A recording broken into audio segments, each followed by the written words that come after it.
मैं doctor Sitaram Chaudhary, associate professor, department of political science, government college Kishangarh. आज हम बीए पार्ट सेकंड के हमारे जो विद्यार्थी हैं उसमें फ्रांस का संविधान में मौलिक अधिकार यानी जो फंडामेंटल राइट्स है आपके वो उसके बारे में हम इस वीडियो के माध्यम से जानते हैं। यानी जो राइट्स की जो शुरुआत हुई, फंडामेंटल राइट्स की बात, अरे मानवाधिकारों की बात है, तो जो अधिकार है की बात सबसे पहले जॉन लॉक ने अपनी किताब है उसमें ये उल्लेख किया गया। उसने कहा है कि जब इंसान का जन्म होता है, जब व्यक्ति का जन्म होता है, उस समय वो 3 प्रकार के अधिकार लेके पैदा होता है, जन्म लेता है। वो एक संपत्ति का अधिकार, एक जीवन का अधिकार और एक अभिव्यक्ति का अधिकार। ये जो 3 अधिकार है, इन तीनों अधिकारों को उसको कोई भी उसको वंचित नहीं कर सकता उसको। और इसी के बाद में जो हमारे बहुत सारे विचारक आए जो मानवाधिकारों के बारे में है, और बाद के अंदर जब संयुक्त राष्ट्र संघ की स्थापना हुई तो 1848 को 10 दिसंबर 1848 को मानवाधिकार दिवस के रूप में मनाया जाने लगा। और किसी भी देश में, चाहे वो लोकतांत्रिक कंट्रीज़ हो, डेमोक्रेसी कंट्रीज़ हो, चाहे वो डिक्टेटरशिप हो, चाहे मोनार्की हो, नागरिकों को किसी न किसी रूप में उनको अधिकार दिया गया, चाहे सीमित मात्रा में अधिकार दिया गया। आज की डेट के अंदर एक विचारक है, मैं बताऊँ आपको,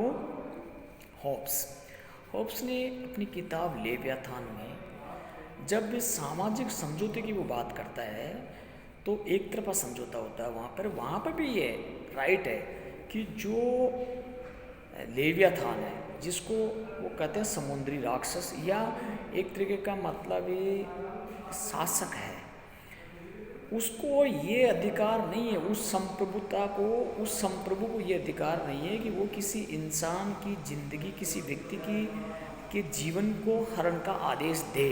ये राइट भी वहाँ हॉब्स ने अपनी पुस्तक के अंदर दिया है। उसके बाद में जो लॉक है, लॉक का जो सामाजिक समझौता है वो 2 प्रकार के सामाजिक समझौते में लॉक ने कहा है कि टू ट्रीटेज इन गवर्नमेंट में उसने ये बात रखी। और उसके बाद में अधिकारों की शुरुआत हमारे सामने आई। जो फ्रांस का जो संविधान है उसमें मौलिक अधिकार, फंडामेंटल राइट्स, गणतंत्र का लक्ष्य है स्वतंत्रता, समानता और बंधुत्व। ये पंचम गणतंत्र की धारा 2 के अंदर फ्रांस के संविधान के अंदर ही उल्लेख कर दिया गया है। जो प्रेजेंट के अंदर जो फ्रांस का संविधान है उसमें ये बात स्पष्ट कर दी गई है कि गणतंत्र का मतलब ही क्या है, का मतलब ही है। जो फ्रांस का जो संविधान है उसमें नागरिकों को कुछ राइट्स दिए गए हैं पंचम गणतंत्र के अनुसार। एक जो पंचम गणतंत्र के संविधान के आरंभ में 1946 में जो चतुर्थ संविधान का जो प्रारूप सामने आया, प्रस्तावना के अंदर भी संक्षिप्त जो उद्देश्य दिए गए उसमें भी उल्लेख किया गया।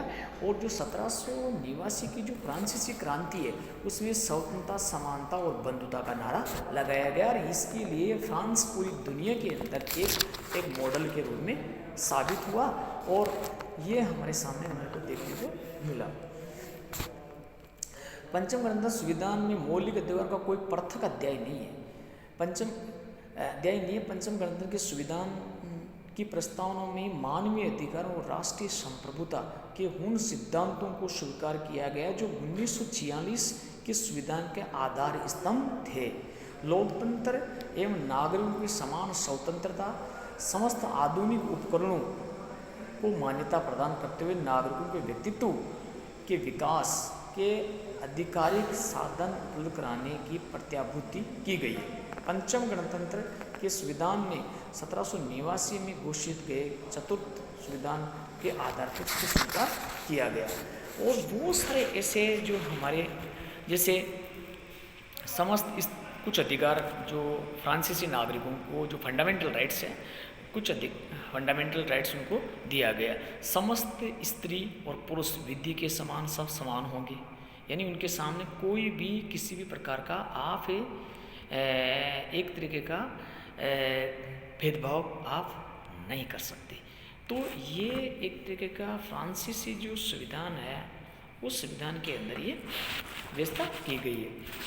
व्यक्ति स्वतंत्रता का अधिकार दिया गया, व्यापार का अधिकार, सार्वजनिक सेवा में सबको समान अवसर मिले, संविधान की भावनाओं के अनुरूप समूह, संघ, संस्था गठित करने की स्वतंत्रता दी गई है। श्रमिक वर्ग सामूहिक रूप से अपने मजदूरी की मांग कर सकते हैं, ये राइट दिया गया उनको। नागरिकों के व्यक्तित्व के विकास है तो आवश्यक साधनों एवं सुविधाओं का प्रबंध करने का अधिकार दिया गया।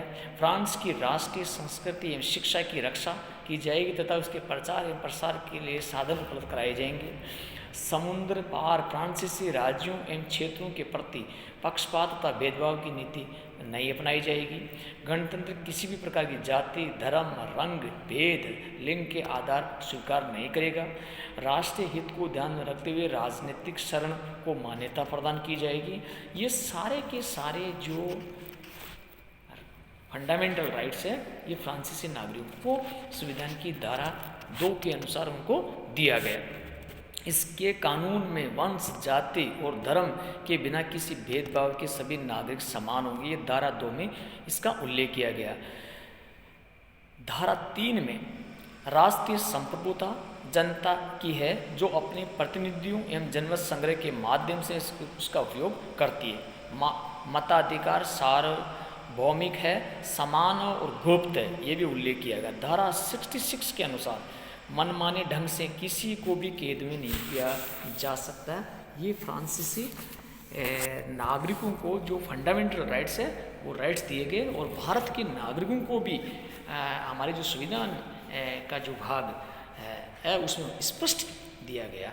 और आगे के वीडियो में हम और भी इससे रिलेटेड बात मैं अपनी बात रखूँगा। धन्यवाद।